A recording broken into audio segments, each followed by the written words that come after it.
저는 개인적으로 판결을 받을 가능성이 높다, 이렇게 예상합니다. 안녕하세요. 강변에게 물어봐 강문혁 변호사입니다. 오늘 제가 준비한 영상은요, 요즘에 굉장히 이슈가 많이 됐는데요, 유아인 씨의 마약 사건 집유 가능성에 대해서 한번 얘기해 보려고 합니다.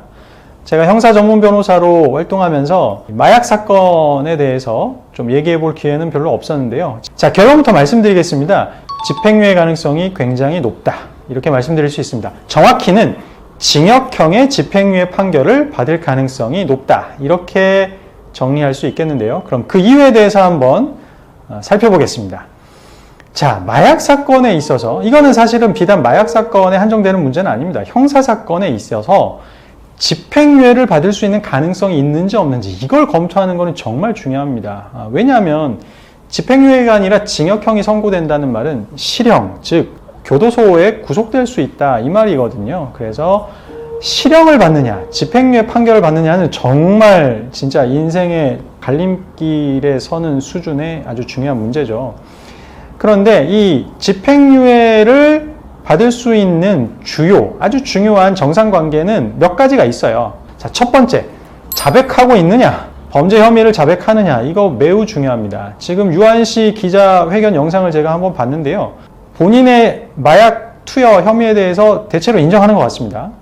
죄송합니다, 반성하고 있습니다, 이런 얘기하는 거 봐서는 자백하고 있는 것으로 보입니다. 물론 실제로 지금 검찰 수사를 받으면서 본인이 받고 있는 모든 범죄 혐의에 대해서 자백했는지, 그거는 사실은 정확히 알기는 어려워요. 근데 현재 기자회견 한 내용 봐서는 자백하는 걸로 보인다. 그럼 자백하냐 마냐, 자백을 했다면 주요한 정상 참작 사유입니다. 자, 그리고 두 번째, 초범이냐 아니냐, 이것도 아주 중요한 정상 참작 사유 중에 하나입니다.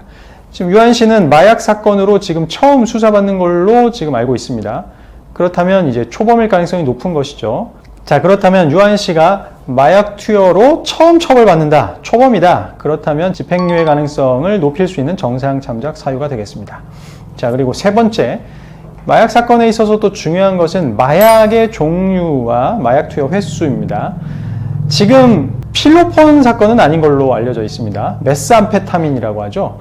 마약의 종류가 굉장히 다양하지만 그 중에서 가장 강력하고 인체에 해로운 마약으로 꼽히는 것이 바로 필로폰입니다. 필로폰 사건의 경우, 메스암페타민 사건의 경우에는 다른 마약과 비교했을 때 처벌 수위가 높을 수밖에 없어요. 예를 들면 대표적으로 대마 사건이다.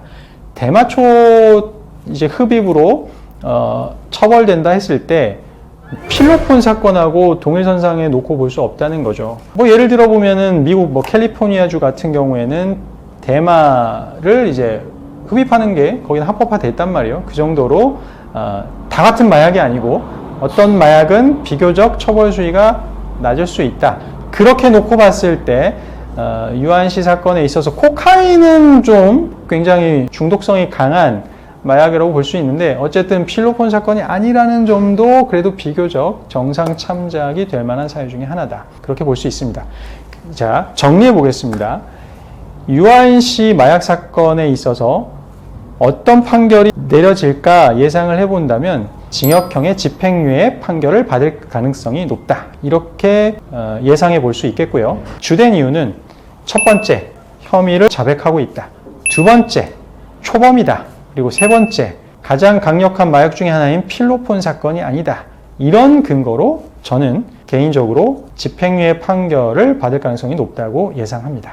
자, 오늘 강변이 준비한 내용은 여기까지고요. 구독, 좋아요 부탁드리겠습니다. 참, 그리고 말씀드릴 게 있는데요. 제 영상 보시고 궁금한 게 만약에 있으시다 그러면은 댓글 남겨주세요. 그러면 제가 확인해서 또 답변 드리겠습니다. 자, 다음 시간에 또 뵙겠습니다. 감사합니다.